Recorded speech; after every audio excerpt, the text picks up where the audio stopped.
పెట్టుబడుల లక్ష్యంగా ఏపీ మంత్రి లోకేష్ రష్యాలో పర్యటిస్తూ ఉన్నారు. మాస్కోలో తెలుగు డయాస్పోరాతో మంత్రి నారా లోకేష్ సమావేశం నిర్వహించారు.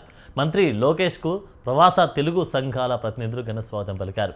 సమావేశంలో ఏపీ అభివృద్ధి, పెట్టుబడులు, ఐటీ, విద్యారంగ అవకాశాలపై చర్చించారు. ప్రపంచవ్యాప్తంగా ఉన్న తెలుగు ప్రతిభ రాష్ట్ర అభివృద్ధికి తోడ్పడాలని ప్రవాసాంధ్రులకు పిలుపునిచ్చారు.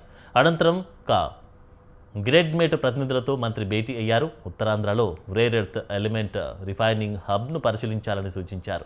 నెల్లూరులో నియోడైమింగ్ మ్యాగ్నెట్ ఉత్పత్తి కేంద్రం ఏర్పాటు చేయాలని ఆహ్వానించారు. రష్యా రాజధాని మాస్కోలోని ప్రపంచ ప్రసిద్ధ అణుశక్తి మ్యూజియంను మంత్రి లోకేష్ సందర్శించారు. మంత్రి లోకేష్కు అక్కడి విశేషాలను కూలంకషంగా మ్యూజియం నిర్వాహకులు వివరించారు. ఇప్పటివరకు ప్రపంచవ్యాప్తంగా 80కి పైగా దేశాల నుంచి సుమారు 35 లక్షల మందికి పైగా సందర్శకులు ఈ అణుశక్తి కేంద్రాన్ని సందర్శించారని తెలియజేశారు.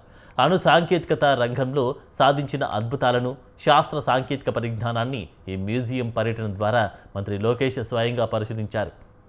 రష్యాలోనే అత్యంత పెద్దదైన ఈ మ్యూజియం సుమారు 25,000 చదరపు మీటర్ల భారీ విస్తీర్ణంలో 7 అంతస్తులతో అద్భుతంగా నిర్మితమైంది. సోవియట్ కాలం నాటి తొలి అణు ప్రాజెక్టు విశేషాల నుంచి నేటి ఆధునిక శక్తి నుంచి అణుశక్తి సాంకేతికత, భవిష్యత్తులో రాబోయే శాస్త్రీయ ఆవిష్కరణల వరకు మానవాళి సాధించిన ప్రగతిని ప్రతిబింబించేలా ఇక్కడి ప్రదర్శనలు ఏర్పాటు చేశారు.